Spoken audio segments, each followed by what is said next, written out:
Ortega 68 pour le 6e round de Arma Nero contre le reste du monde. Et on attaque ici contre les gros méchants Monster Truck à l'ancienne. Sen Colossus, GST, Nemesis, ce que vous voulez, version brushless. Là aussi, nettement moins cher, bien sûr livré qu'en 4S. Vous rajoutez 80 €, vous le passez en 6S. Puisqu'ici, il faut aussi mettre 80 ou 100 € dans des pneus. Parce que les roues d'origine du Nero sont une catastrophe. Enfin, niveau grip, Nero et surtout le Big Rock. On va pas comparer ici évidemment avec la solidité des bras à lui et compagnie. Le Nero est plus solide sur les bras. Mais comme il est beaucoup plus lourd, ça revient quasiment au même. Les fusées, les triangles supérieurs ici sont des pièces fusibles. Quand il fait très froid, elles sont sensibles. Forcément, c'est fabriqué dans les pays chauds, ils n'ont pas calculé de rouler par moins 10, moins 20. Et n'oubliez pas qu'on ne juge pas ici le look, etc. de la machine. Ça, c'est chacun son truc. On parle ici vraiment de ce qui fait un Monster Truck. De la solidité et du rapport qualité-prix.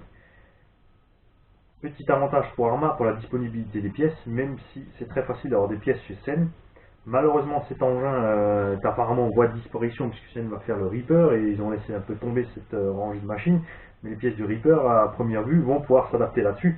On aura donc un Sen Colossus avec des bras plastiques prévu pour une machine plus lourde, donc finalement beaucoup plus solide ensuite que celui-ci pour un poids inférieur. Ces deux engins ont la taille du Savage XL. Le Savage XL fait à peu près 6 kg équipé, ici on est à 5 kg et demi. Ici on est à 7.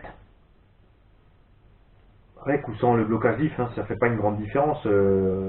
Cet engin est tellement lourd parce qu'ils ont mis une grosse transmission dedans et du gros plastique au bon endroit, ce qui explique que cet engin survit à tellement de maltraitance quand même. Là, je dirais que c'est un ex-aequo quand même. Non, je sais pas. Si vous avez roulé un Sen, si vous avez roulé un Nero, j'attends vos réactions. Moi, je penche pour le Sen. Personnellement, à mon avis, avec mon expérience de la machine, je n'ai pas eu, de loin pas, autant de déboires avec cette machine en 3 à 4 fois plus de run que celle-ci. Maintenant, bien sûr que celle-ci est préparée à ma sauce. Il va falloir recommencer le comparatif pour voir ce que ça donne. Mais sorti du carton, clairement, le Colossus est meilleur que le Arma Nero et nettement moins cher. Tout de suite pour la 7e et dernière manche. Non, on va faire encore une 8e, peut-être même une 9e. Tiens, on va faire la 7e contre quelque chose qui n'existe plus.